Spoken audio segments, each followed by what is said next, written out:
It's not the people, but it's not the pigs. It's just a few people. They will be destroyed. I'm for eradication, you know. It is a problem. You'll see them just walking across the road down here. I am annoyed about it. The pigs. It's like, What are they, not paws? What are they?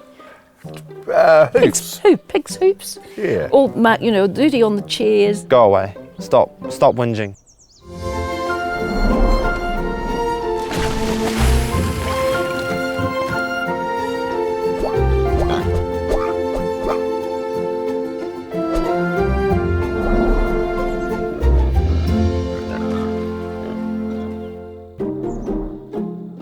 Ko Perikuku te maunga, ko Waikuku te awa, ko Kaitoki te ahika, ko Ngāti Wai te iwi, ko Christina Rahau.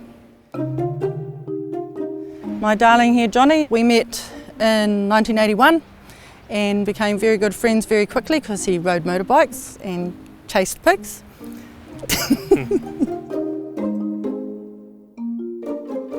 There's 4 generations alive at once. My dad, my pop, myself and my kids.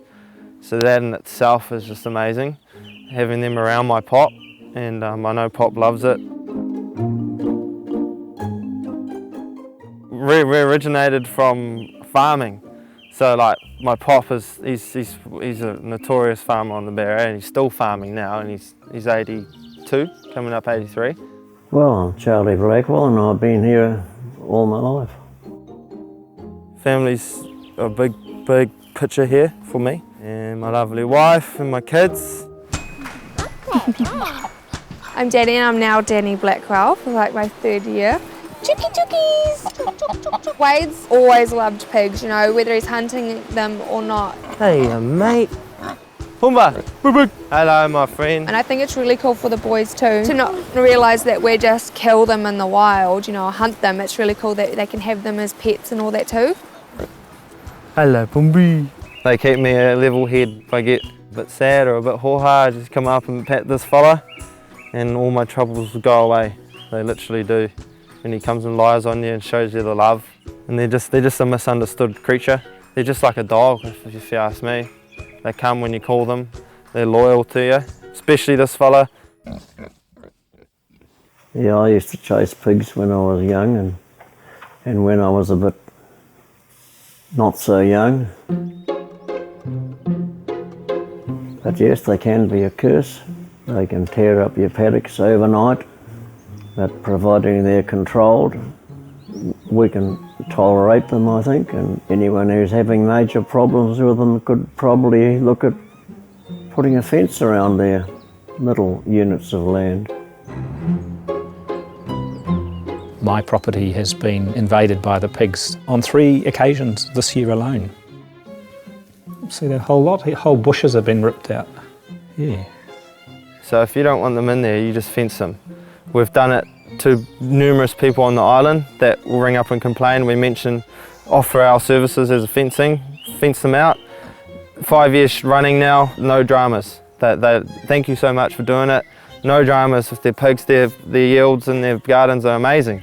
There are fences to try and stop them getting access, and I still to this day can't quite figure out how they've managed to get in at least 3 times and rip up the garden. You want them off, fence it.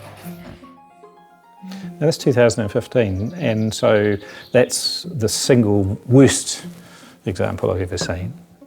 It's easy, eh? And they're making such a big fuss about it towards me too.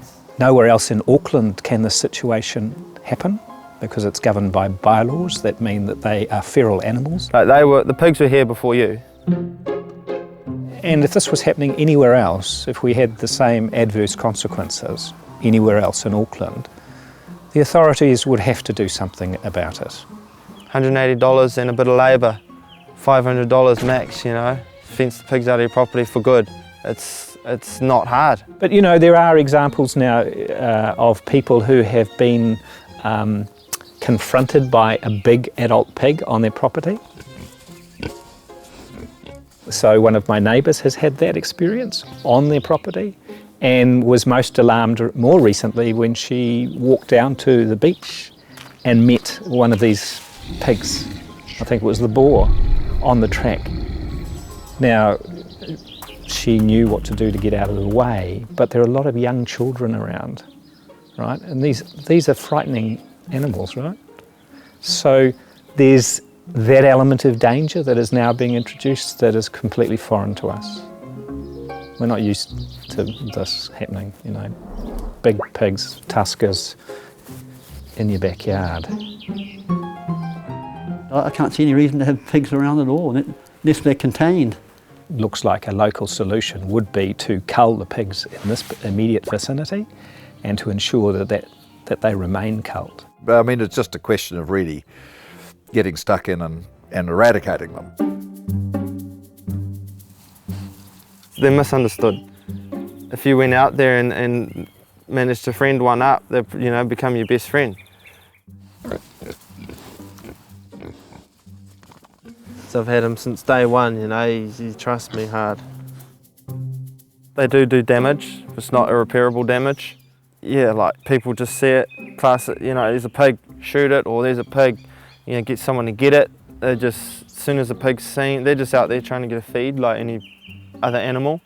They're all the same, they're all trying to have a feed, and just so happens that these guys use their nose to find their food, which is literally the only reason they're hated, is they create damage.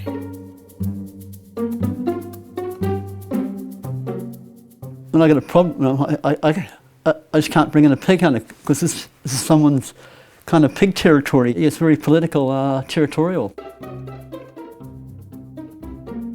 Unless you've got dogs yourself or guns to get rid of them, by the time you've rung somebody to come round and do that for you, they've disappeared back into the swamp or the bush. There's a person who's just bought 688 acres and he's only allowed myself and Dad to hunt on it, and anyone else who wants to hunt on there have to be with us. They got a pig. Just stop and have a listen, guys. I can feel a spew coming. Fuck that wood stock. Shit.